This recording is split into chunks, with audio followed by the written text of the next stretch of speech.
Hi again then guys, and welcome to my first car review from the GT Sport 1.56 lineup. Only 3 cars to look at of course, and we are starting off with easily the highest profile car in the 3, the shoutiest, the most in your face, the most powerful and for sure the fastest, the Aston Martin DBR9. And this of course was the car of the 3 that we saw first at the live events. A ton of us were really happy to see it included, myself included in that for sure. It's one of my favourite GT1s of the later 2000s. Used to see fantastic rivalries between this and in particular the Corvette C6R. That always used to be the 2 that I would see. And of course, it's a great car. It was a great car in real life, so it should be in the game as well. But with that being said, there are 2 pretty big factors that can affect any car very seriously when it comes to putting them into a game. One is their age and becoming outdated, and 2 is that the game may not be realistic enough. I mean, just think back to the Lister Storm in the past of Gran Turismo, or the Pan-Oz GTR1. They weren't exactly well represented. They were both extremely heavy, far heavier than they should have been, and not really competitive enough, and that's just 2 examples. This one, I'm glad to say, relieved to say even, does not fall into that category. In fact, it may even be better than the newer Group 3 cars, to the point where actually it's probably one of my favourite Group 3s in the game. It may even be my favourite Group 3 car in the game now, because of course it has the same issue technically and semantically speaking that the McLaren F1 does. The 90s shape GTR does not deserve to be in Group 3. Not that it's not quick enough, it's just not that category of car. So of course they made an approximation and put it in there anyway, because today's standards of, for instance, aero technology have advanced so much that the modern cars can easily keep up with it, even though they have in some cases less power. In the case of this DBR9 though, I'm actually very pleasantly surprised that they did ultimately go with Group 3, because it's a lot newer than the McLaren and it's a lot faster.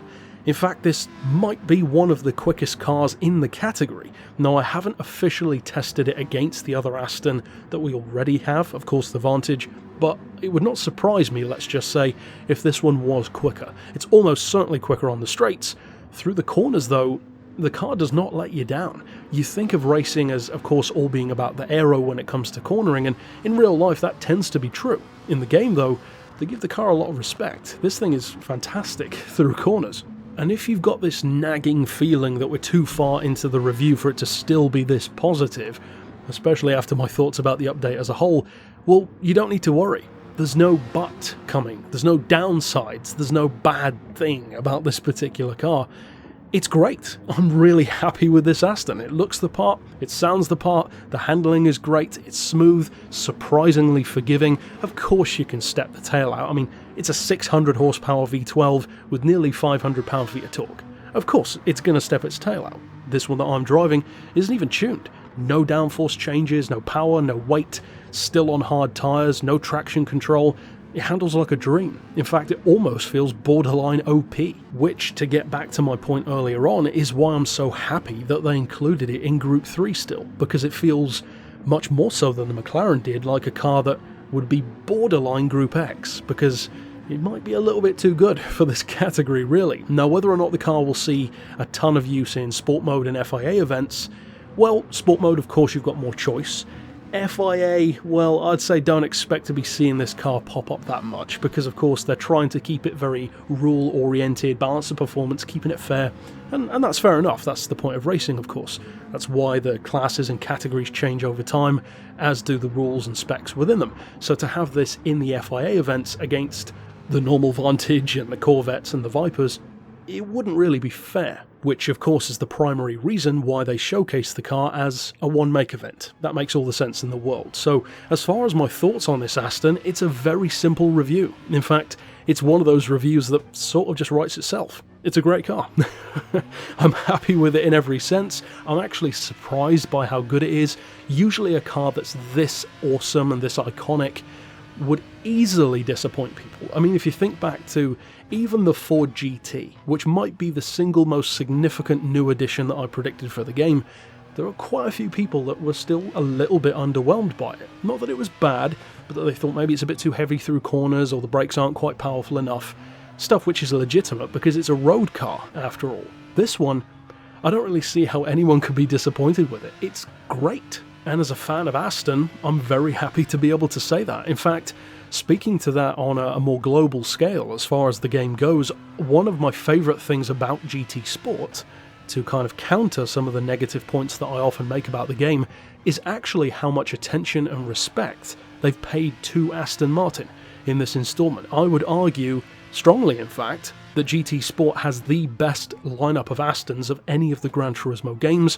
They are the most included in the mainstream races of the game than Aston Martin ever has been before, and they're good. They're not just there to be the token British pick alongside Jaguar to get a pat on the back and a gold star for participation.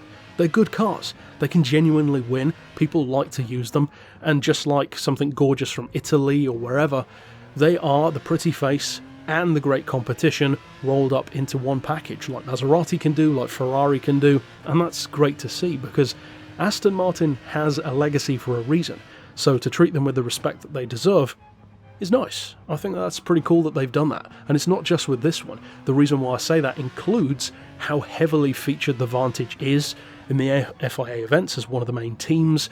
Even something like the DB3S being added to the high rollers category, which of course was a debut in this game. More Aston Martin love. Stuff like the DB11 being added, probably close to 2 years ago now.